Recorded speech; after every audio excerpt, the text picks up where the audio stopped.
Thank you. I'm going to read a part of a story that I recently published. In fact, so recently that I haven't even got my author copies yet, and I'm reading to you from a printout. Well, without further ado, even paradise needs maintenance. When the bartender had suggested to Jones that she take the recently listed ambassador gig with the squid aliens, she thought he was nuts. But here she was, Ambassador Jones de Vries, the ambassadorial download package still fresh and tingling in her head. She wore newly printed clothing in subdued navy and had even put on sandals. In spite of herself, she was excited. Actual downloaded aliens. Since space travel was a waste of time and money, the aliens and humanity just exchanged information over the light years. Porn and cat videos mostly. The rental avatar body sat at a table in a restaurant on painstakingly reconstructed New Bondi Beach, ready to receive the alien personality. A pot of seawater with live shrimp had been put on the table, so the squid-like alien would feel at home. The avatar twitched, and just like that, something other than the servo AI stared out from its eyes. It gulped. It gibbered. Jones politely averted her eyes. "Good afternoon, Ambassador Earth. Thank you for the delightful view," it said. That was fast. It must be an old hand at wearing this human body.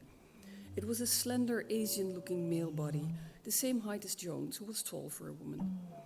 "Welcome, Ambassador Guhe Deitois. My name is Jones. Australia welcomes you to the table.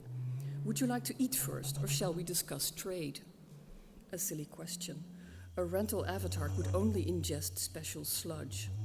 But her downloaded protocol directed her to ask, so she asked. As the alien opened its mouth to speak, a bright flash popped in the corner of Jones' view. She started to turn her face towards the flash to see what had happened, but then the wall of sound arrived. This was not good. "Don't look! Duck!" she said. She didn't know if the alien knew the idiom for duck, but it followed her lead and crawled under the table. She didn't like huddling so close to the avatar. It was ordinary organic vat flesh, but now that it had housed the ambassador's downloaded data for 2 minutes, it oozed squick. Or maybe the smell just meant the shrimp bowl had overturned. All over the restaurant, people huddled beneath their tables. Did that even help against bombs? A siren blaring out connected straight to Jones' inner mouse. "Will this event interrupt our trade negotiations?" the avatar asked. "Well, duh. I think it likely, Ambassador. Perhaps we should postpone our talk. I extend formal apologies on behalf of the Trade Negotiation Board for the unannounced interruption." Jones let the diplomatic speak roll from her mouth while she concentrated on laying low and not getting bombed. She didn't really care about the alien or its loner body at this point. "I shall withdraw here. I expect our next appointment to be without interruption," the avatar said, its voice flatter than before, as if the alien had already withdrawn some essential flavor as it gathered its information for the upload. Jones waited for the telltale twitch of the alien's departure. Sirens continued to bellow outside. A tang of smoke tainted the air. When she got out of here, she should probably drag the avatar body along so she wouldn't get slapped with extra rental charges. Then again, the board would cover those in situations of emergency. Well, she could try. The avatar could even carry her or shield her if things got worse. Jones looked on her phone for the avatar's user key. No signal. Her stomach started a slow roll. How serious was this? No, she shouldn't exaggerate. The bomb had probably just knocked out a local amplifier tower, not a satellite. No way. Yet it was a kind of strange coincidence that this was happening just when she was meeting the squid ambassador. Maybe it was her responsibility to assume intent. That meant she had to get out of here fast.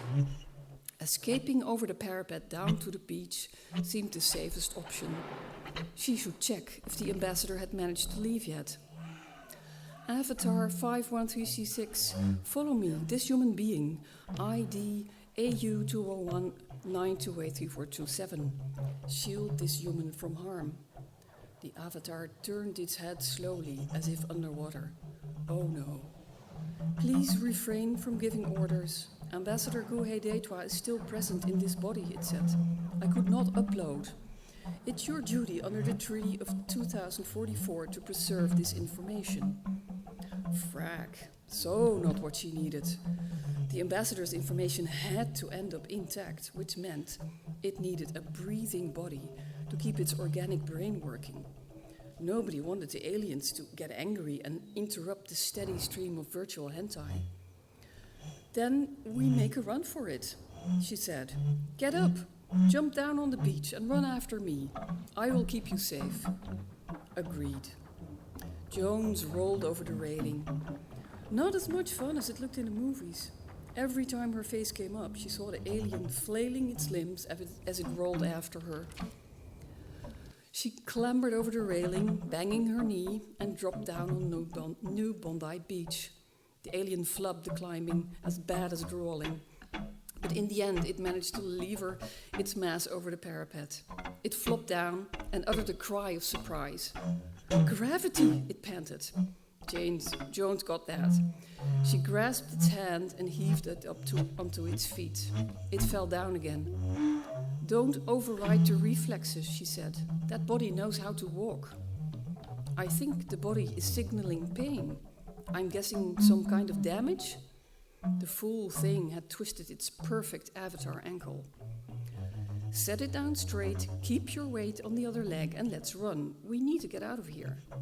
The alien tried, but it had fucked up the walking algorithm or something and toppled again. Help me, it said. You have to get up, Jones said. I can't carry you. Why not? You're at least 20 kilos heavier than me. Crawl. What? She was starting to feel very exposed in the hot sunlight on the emptied-out beach. Where were the authorities? By now, everyone still walking should have been deputized as police or aid workers and received the appropriate emergency download. She kept deciding to run off and save her own ass rather than risk her life for a device with like 2 minutes of precious alien memory. But something in the ambassador package must have prevented that. Damn government jobs.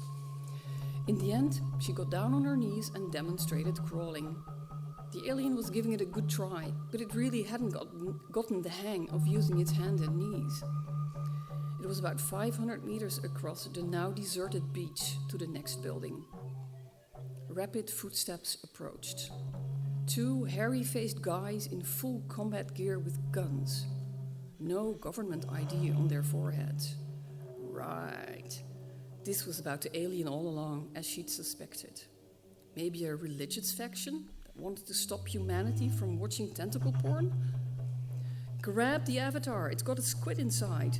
Take the woman as well. Hey, I'm an AU citizen, sworn in as an ambassador. You don't want to mess with me, Jones said. They should have given her a combat package and a gun printing license. Snark was all she had to fight these guys with. Thank you.